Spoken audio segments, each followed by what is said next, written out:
Je vais vous parler de mon Everesting du 5 mai 2023, mon premier Everesting de l'année. Qu'est-ce qui s'est passé? Est-ce que j'ai réussi à le faire? Est-ce que je n'ai pas réussi à le faire? Qu'est-ce que j'en pense? Je vais vous parler aussi de l'Everesting en général. Qu'est-ce qu'un Everesting? Émission spéciale donc sur l'Everesting. Bonjour et bienvenue sur Cyclisme Attitude, la chaîne qui rassemble tous les passionnés de vélo. Je suis Richard Patrosso, coureur cycliste ultra. Et dans cette émission spéciale, on va parler d'un sujet qui me tient à cœur, l'Everesting. L'Everesting, je l'ai découvert en 2021. Je n'en avais jamais parlé avant ou presque jamais entendu parler avant. J'aurais toujours un doute. Peut-être en ai-je entendu parler dès 2014, dès l'année de son lancement officiel en Australie. Et à l'époque, j'avais trouvé cela, je le dis franchement, ridicule. C'est bien dommage, depuis j'ai revu ma position sur l'Everesting. Lorsque j'en ai entendu parler de nouveau en 2021, là je reconnais que je suis tombé amoureux littéralement de l'Everesting. J'ai compris que l'Everesting c'était pour moi. Alors, qu'est-ce que l'Everesting? L'Everesting c'est un challenge cycliste. On parle même du challenge cycliste le plus dur au monde. Et parmi ceux qui ont fait un Everesting, on compte Mark Cavendish. Et Mark Cavendish, après avoir inscrit un Everesting à son palmarès, il a eu ces mots: l'Everesting est la course la plus dure au monde. Alors, Mark Cavendish a-t-il raison de dire que l'Everesting est la course la plus dure au monde? Il faut, pour répondre à cela, connaître les règles de l'Everesting. L'Everesting, c'est un challenge cycliste qui demande de monter 8800, d'enchaîner 8848 mètres de dénivelé positif, soit l'équivalent de l'altitude de l'Everest, donc comme si vous montiez l'Everest, qui est le plus haut sommet du monde, le toit du monde, donc le mont Everest, comme si vous montiez du niveau de la mer jusqu'au sommet, jusqu'en haut. Pour cela, bien sûr, aucun col n'existe au monde. Mais, même pas l'Everest d'ailleurs, puisque vous ne pouvez pas le monter à vélo. Mais, en 1984, un Français, François Siohan, a lancé une idée: enchaîner, enregistrer 8848 mètres de dénivelé positif en montant et en descendant un col. En partant d'un point A, en allant jusqu'à un point B, en revenant à ce point A, et ainsi de suite, retourner au point B, jusqu'à ce que le compteur affiche 8848 mètres de dénivelé positif. En 1994, George Mallory, un Australien, sans connaître l'initiative, sans connaître l'idée de François Siohan et la réalisation de François Siohan, car François Siohan en 1984 a réussi son pari d'enchaîner 8848 mètres en montant et en descendant 13 fois le col de la Faucille en France. George Mallory le fait en Australie en 1994 pour se préparer à monter l'Everest. Et en 2014, reprenant l'idée de George Mallory et toujours en ignorant le premier Everesting au monde, celui de François Siohan, accompli en 1984, des Australiens lancent officiellement l'Everesting. Et cette fois-ci, donc, des règles précises sont édictées. Ce sont celles du challenge de l'Everesting, celles de l'Everest Challenge, on peut l'appeler ainsi aussi. Donc, enchaîner, enregistrer 8848 mètres de dénivelé positif en parcourant pour cela toujours le même segment. en enchaînant 8848 mètres de dénivelé positif en une seule fois, c'est-à-dire sans avoir le droit de dormir et sans avoir le droit de modifier son parcours en cours de réalisation. Donc si jamais vous sentez que vous ne pouvez pas faire, par exemple, vous avez choisi une montée, une ascension, un col de 10 km et au 8e kilomètre d'ascension, après par exemple la 5e répétition, vous sentez que ça ne va pas, vous voulez faire demi-tour au 8e kilomètre au lieu d'aller jusqu'au 10e kilomètre, jusqu'à la ligne d'arrivée. L'Everesting, c'est une course en circuit, sauf que on fait demi-tour. Si vous voulez changer le parcours, vous ne réaliserez pas l'Everest Challenge, vous n'aurez pas réalisé un Everesting. Et c'est la raison pour laquelle, après avoir fait, à l'heure où j'enregistre cette émission, plusieurs Everesting, je peux vous dire que c'est cette règle-là, de toujours passer au même endroit, exactement au même endroit, sans jamais avoir le droit de changer le parcours. C'est ça qui rend l'Everesting très difficile. Ce qui fait que aujourd'hui, je peux, contrairement à ce que j'aurais pu penser peut-être à une certaine époque, et bien sûr, on a toujours cette question-là parce que avec l'Everesting, on n'a pas d'adversaire direct. On est tout seul. Alors vous allez me dire, pour le record de l'heure, par exemple, on est tout seul aussi. Vous avez tout à fait raison, c'est bien vrai. Pour le record de l'heure, on est tout seul. Mais pour le record de l'heure, on est quand même pressé par le temps. Et pour l'Everesting, on pourrait penser que l'on n'est pas pressé par le temps. C'est totalement faux. Ça, c'est le grand piège de penser qu'on a tout le temps que l'on veut, par exemple 3 jours, puisqu'il paraît que on peut ne pas dormir, en tout cas le cerveau peut ne pas dormir pendant 3 jours. Au bout de 3 jours, le cerveau s'éteint. Alors ça, c'est un débat entre scientifiques. Là, on est plus dans la théorie qu'autre chose, bien sûr, mais ce que je veux dire, c'est que si en théorie, vous pensez que vous avez 3 jours pour faire l'Everesting, dans la réalité, c'est totalement faux. L'Everesting, il faut le faire le plus rapidement possible, mais en sachant que ce n'est pas le temps qui compte, c'est le dénivelé positif. Donc, ne pas prendre son temps et regarder le dénivelé positif en passant toujours au même endroit. Et ça, mentalement, c'est très difficile. Alors, l'Everesting, j'en ai réalisé un premier cette année en 2023. C'est mon deuxième en tout. Et je l'ai fait au même endroit que mon tout premier Everesting.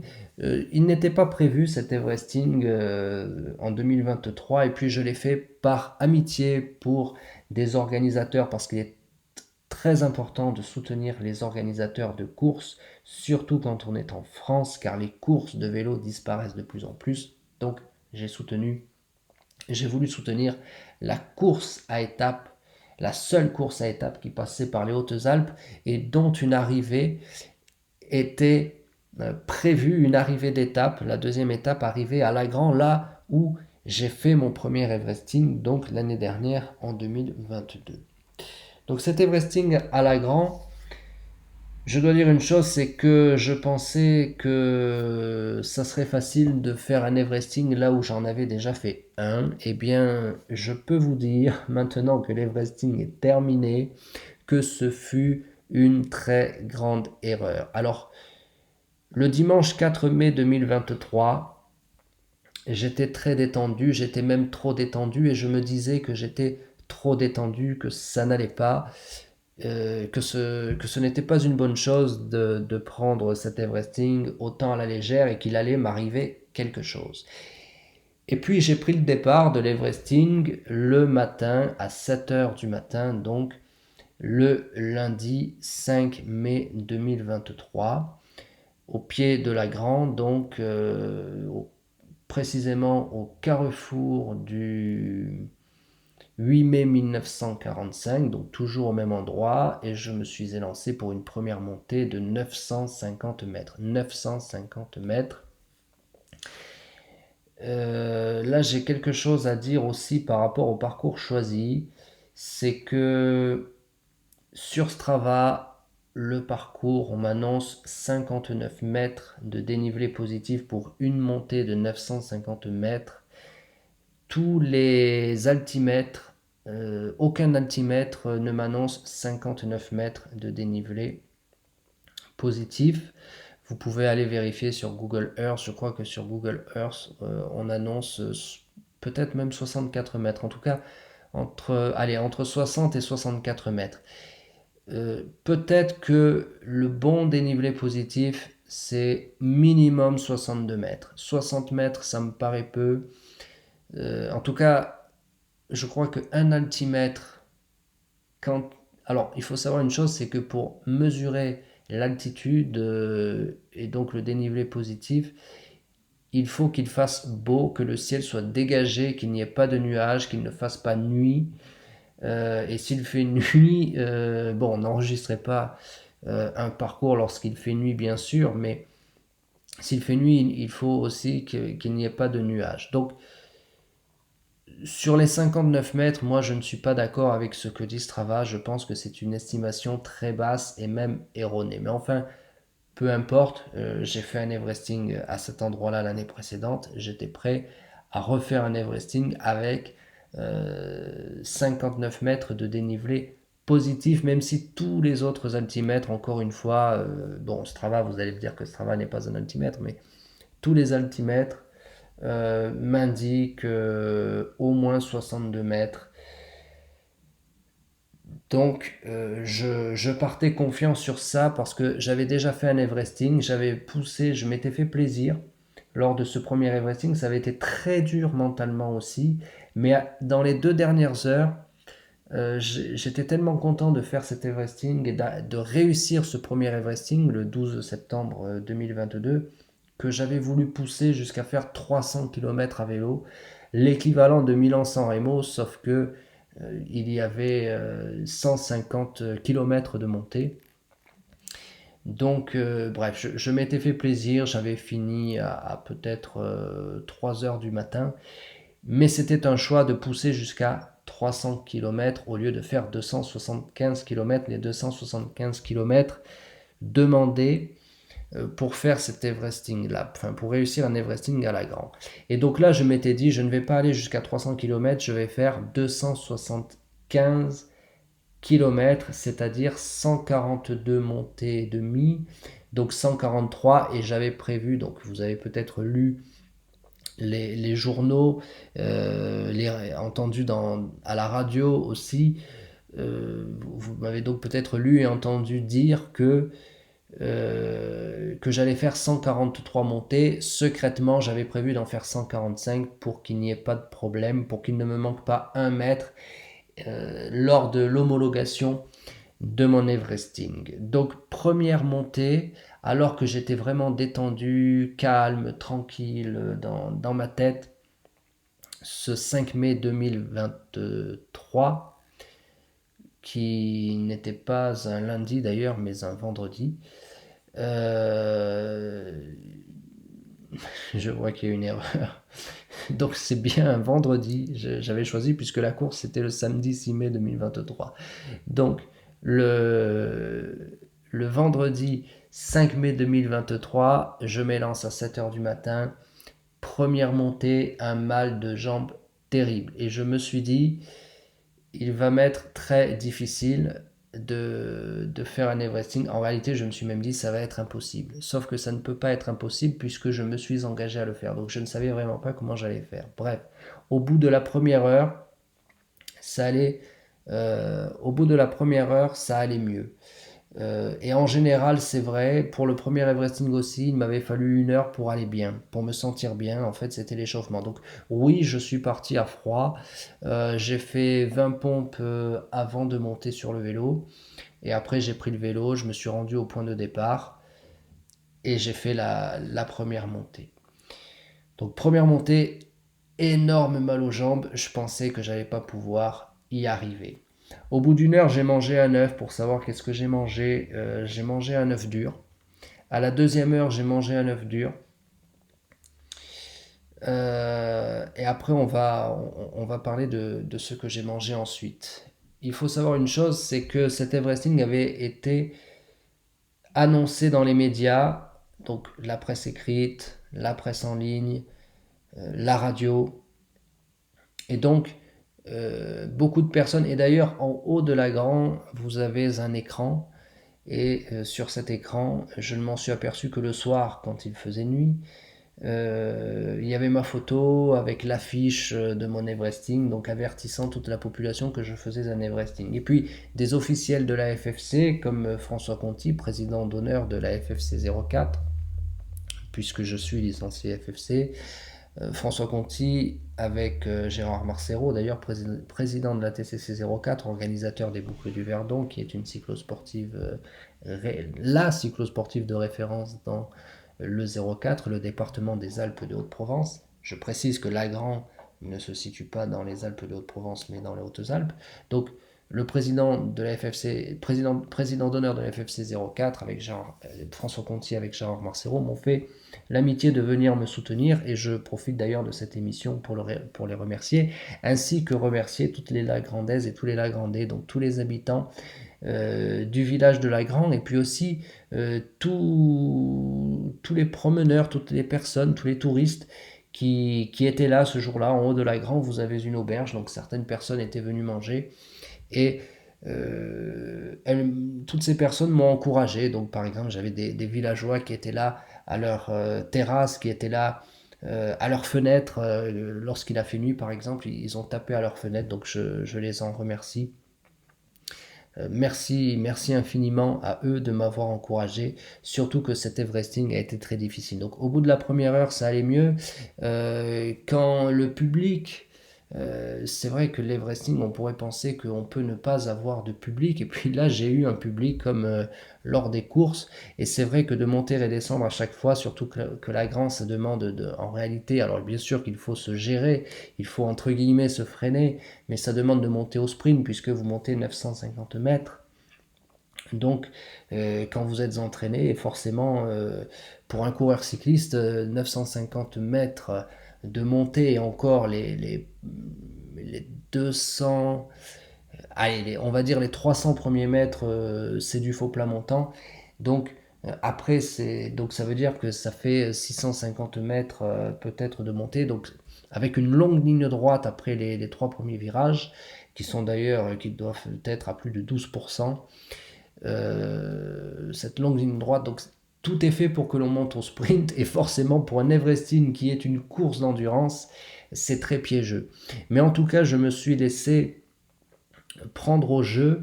Les applaudissements, les encouragements ont décuplé mon adrénaline, si on peut dire. Et c'est vrai que pendant que j'avais du public, et tous ces encouragements, ça allait. Donc, première heure, j'ai mangé un œuf. Deuxième heure, donc un œuf dur, encore un œuf dur. Puis, troisième heure, une banane pour manger plus léger qu'un œuf dur. Quatrième heure, à la quatrième heure, j'ai mangé une banane. Et puis après, c'est là que j'ai commencé à manger des morceaux de pizza, et que euh, je peux le dire, que j'ai abusé de la pizza, parce que ça passait bien, même si je ne la trouvais pas si bonne que ça. Donc lors du premier Everything, c'est ce que j'avais mangé aussi, donc c'est pour ça. Lors des 2 premières heures, j'avais des bidons avec, moi je n'utilise pas de, de boissons énergétiques que l'on trouve dans le commerce. J'avais donc mis dans mon bidon du jus de raisin coupé à l'eau, et puis j'avais mis une poignée de sel. Donc après, donc ça c'était du sucre pour les 2 premières heures, euh, peut-être même pour les 4 premières heures, et après j'ai pris qu'un bidon avec une poignée de sel dedans pour ne plus avoir de sucre. Faut savoir quand même que à partir de la première heure, contrairement à la première fois, lors de mon premier Everesting, j'avais attendu plusieurs heures. Là, dès la première heure, j'ai pris un gel qu'on appelle gel coup de fouet. Donc, ça m'avait bien réussi lors de mon premier Everesting, donc j'ai pris ça. Mais j'ai trop mangé de morceaux de pizza, et à la 9e heure, donc au bout de 9 heures de course, donc il était des 16 heures, là j'ai payé de manger toujours la même chose. Et j'ai eu énormément mal au ventre. Ce qui fait que même pendant 3 heures, je n'ai plus mangé. Je n'ai plus mangé, j'ai bu énormément en revanche, j'ai énormément bu, mais je n'ai plus du tout mangé. Et ça, je l'ai payé physiquement, bien sûr, mais je l'ai d'autant plus payé physiquement que je l'ai payé mentalement. Alors, je n'ai pas payé mentalement de ne pas avoir mangé pendant au moins 3 heures de course, mais je l'ai payé, mais ce que je veux dire, c'est que ce que j'ai payé, vraiment, c'est que j'étais en avance sur l'horaire. Et à un moment, j'ai vu que je pouvais faire l'Everesting en maximum en moins de 15 heures. Et que je pouvais finir entre 21 heures et 21h30. Et lorsque, vers 19 h 19h30, j'ai compris que je ne finirais pas l'Everesting dans les 2 heures, mais peut-être que je mettrai entre 3 heures et 3 h 30 et peut-être que je finirai à 23h30, voire, allez, à tout casser minuit. Alors là, ça m'a complètement démoralisé. Là, je dois reconnaître que ça m'a complètement démoralisé. Et comme m'a dit quelqu'un, la tête, c'est les jambes. Et c'est vrai que le moral, le mental, c'est vraiment les jambes. C'est les jambes, c'est le corps, c'est le physique. Et quand j'ai compris que j'allais devoir rouler de nuit, ce que j'avais fait pour mon premier Everesting, que j'avais poussé jusqu'à 300 km et donc au-delà de 8848 mètres de dénivelé, lorsque j'ai compris que j'allais devoir rouler de nuit, j'ai été démoralisé totalement. Donc, je dis toujours, l'abandon dans un Everesting, l'abandon lors d'un Everesting, on y pense lors de la première montée. Là, je peux vous dire que ça a été très difficile. En plus, forcément, avec le soir, alors, je ne m'alimentais plus. Enfin, je ne mangeais plus. Et puis, vers 19 h, allez, à partir de 18 h, forcément, les touristes sont rentrés chez eux. Vers 19 h, les habitants sont rentrés chez eux. Ils sont allés manger. Donc, en réalité, ce que je veux dire, c'est que je suis passé d'une ambiance de course avec des encouragements, des personnes qui criaient, qui me criaient dessus pour m'encourager à chacun de mes passages. Et puis, je me suis retrouvé tout seul. Et alors ça, ce contraste-là a fait que je... C'est vrai que ça m'a fait perdre... En réalité, j'avais l'adrénaline, je ne sentais pas la souffrance. Et d'un coup, je me retrouve tout seul, sentant que ne pas manger pour aller plus vite, ça avait été une erreur. Voyant que je n'allais pas finir à l'heure entre guillemets prévue, puisque à un moment je pensais vraiment finir avant 22 heures, au lieu de, j'avais prévu de finir à 23 heures initialement. Donc entre 1 heure et 2 heures d'avance, j'avais entre 1 heure et 2 heures d'avance, mais j'y ai cru. Et donc ça a été la désillusion, et j'ai eu la désillusion tout seul. Et donc là, je n'avais plus que mon équipe technique pour me surveiller, pour voir si je ne faisais pas de malaise, si je n'étais pas tombé dans un ravin, si je n'étais pas victime d'une crevaison, si je n'étais pas victime d'une chute, etc. Bref, j'étais tout seul. Et ça m'a fait énormément de mal, tout seul, pensant que j'allais devoir rouler de nuit et que ça allait être impossible de rouler de nuit parce que j'allais perdre énormément de temps dans les descentes, surtout qu'il faut bien comprendre une chose, c'est que l'Aigrand c'est un village perché. Sur le haut du village, vous ne pouvez pas descendre à fond. D'ailleurs là, je suis dans le premier virage sur la photo. Je suis dans le premier, alors là je monte, mais quand on descend, c'est...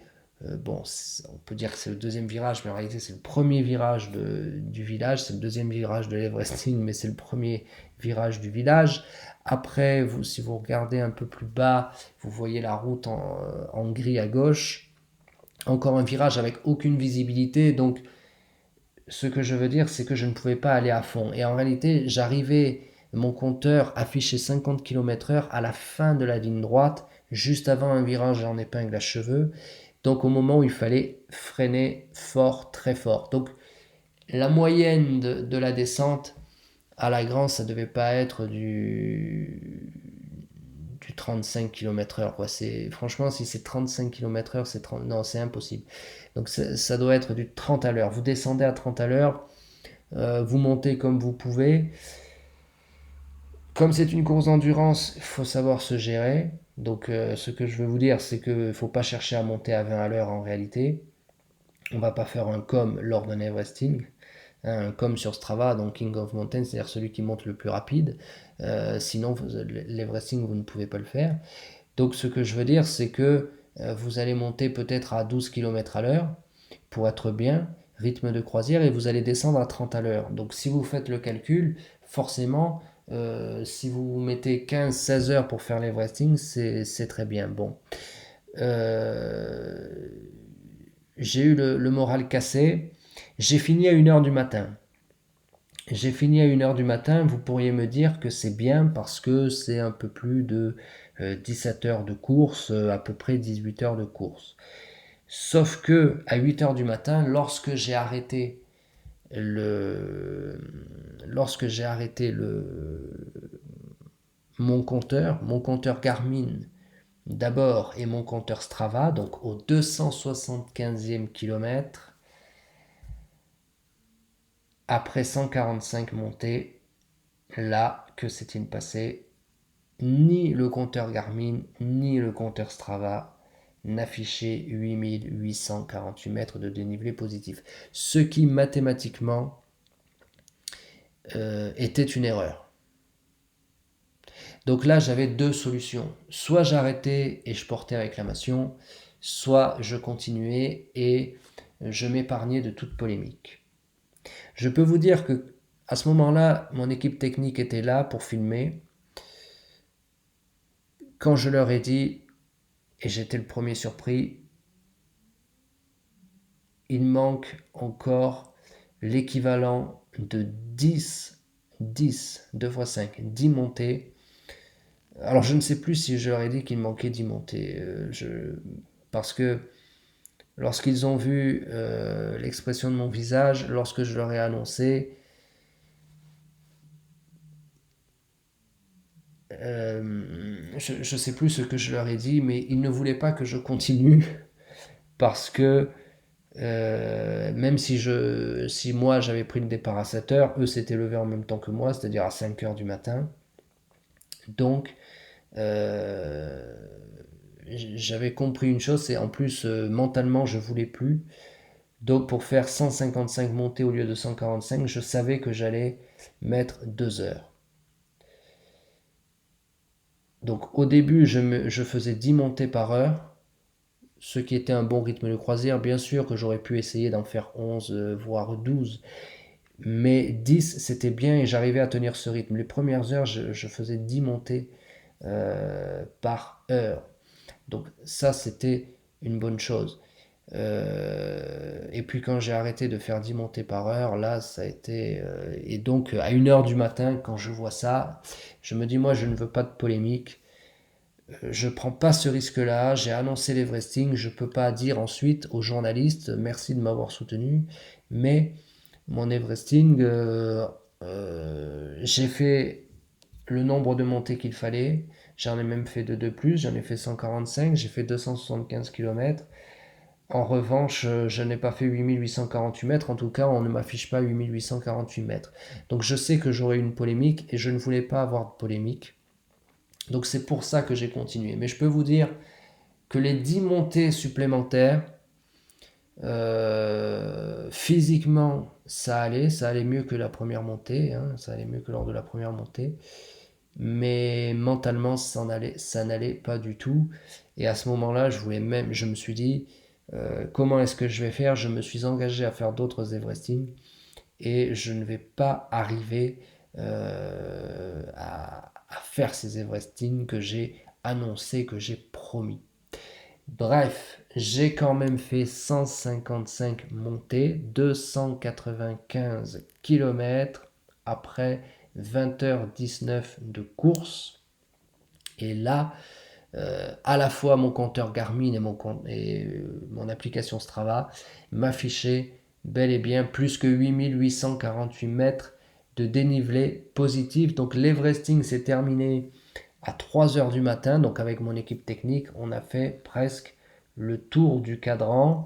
Je crois que je me suis couché à 4 heures du matin et complètement d'ailleurs écœuré, je dois le dire, parce que là, je peux dire, après cet Everesting-là, lors de mon premier Everesting, je l'avais déjà constaté, mais avec cet Everesting-là, je peux dire que l'Everesting est vraiment la course la plus dure du monde, comme l'a si bien dit Mark Cavendish. Donc voilà pour cet Everesting fait le vendredi, c'était un vendredi, le vendredi 5 mai 2023 à Lagran, ce village perché des Hautes-Alpes. Que vous dire d'autre sur l'Everesting? On recommande pour faire un Everesting de choisir une montée de 2 à 3 km avec 7% de déclivité constante, pas moyenne, constante. C'est comme ça que vous pourrez arriver à faire un Everesting rapide. C'est vrai que là, pour Lagran, par exemple, qui est un village, bien sûr, que j'adore et où j'ai des souvenirs extraordinaires, c'est le cas de le dire, surtout quand on a fait 2 Everesting là-bas.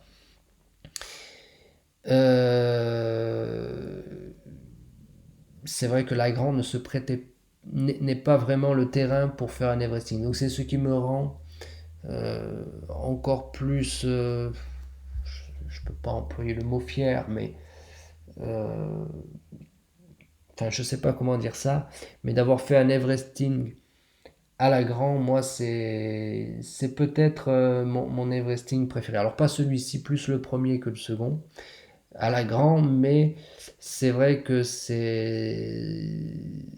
sont des Everesting d'ailleurs qui sont particuliers pour moi. Donc si jamais un jour vous allez à Lagran, ben, sachez que selon,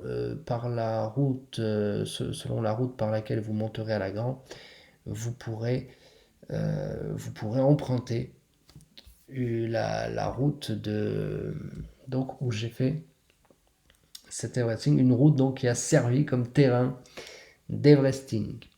Donc dites-moi vous si vous avez déjà fait des Everesting, si l'Everesting est un challenge qui vous tente.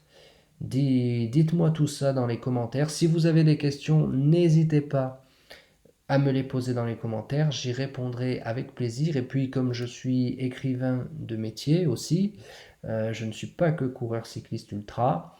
Alors bien sûr que je serai plus longtemps écrivain que coureur cycliste ultra, puisque comme vous le savez, un jour, la carrière de coureur cycliste s'arrête, mais celle d'écrivain continue. Mais bon, en tout cas, je n'arrête pas d'être écrivain pour être coureur cycliste. Ce que je veux vous dire, c'est que comme je suis écrivain de métier, et peut-être si vous voyez si vous écoutez cette émission bien après son enregistrement et sa première publication, vous êtes donc peut-être au courant. Ce que je veux vous dire, c'est que tous mes Everesting vont être racontés dans un livre.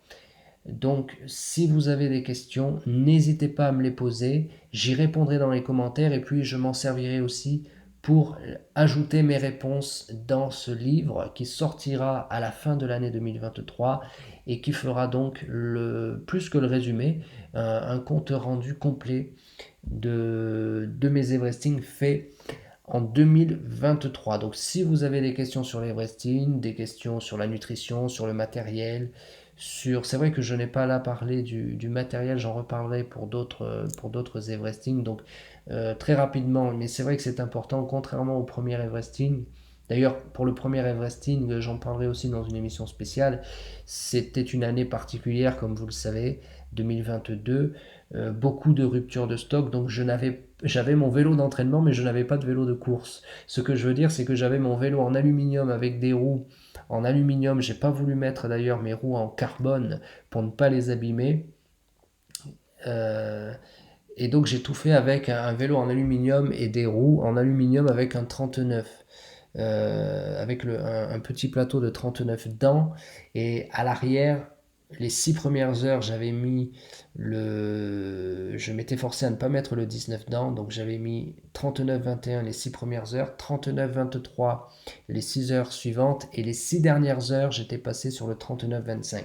Là, pour cet Everesting du vendredi 5 mai 2023, j'avais un autre vélo, un vélo en carbone avec des roues en carbone. Ce sont les Bora One 35, donc de chez Campagnolo.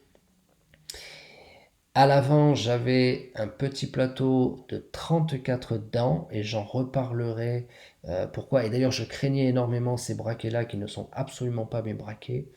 Donc, 34 dents, derrière 11,34. Et le lendemain de cet Everesting, ça c'est important, j'ai regardé mon vélo et la chaîne était sur le 15 dents. Alors ça, c'est quelque chose dont il faudra reparler parce que si j'ai utilisé le 15 dents, ce n'est pas du tout ce que j'avais prévu d'utiliser. Mais ça explique aussi beaucoup de choses et ça explique ma défaillance, ma contre-performance. Vous savez, tout est lié et je pense que ma contre-performance, ma défaillance dans cet Everesting, elle est vraiment liée au physique, au mental, au physique, et puis aussi au braquet que vous employez, aux erreurs techniques. Donc je pense que j'ai fait plusieurs erreurs dans cet Everesting, et puis euh, j'en parlerai plus en détail dans le livre. Mais si vous avez des questions, bien sûr, n'hésitez pas à me les poser dans les commentaires donc de cette émission. Je vous remercie de m'avoir soutenu pour cet Everesting, pendant cet Everesting, de m'avoir écrit avant, pendant aussi, mais là j'étais sur le vélo avant, pendant et après.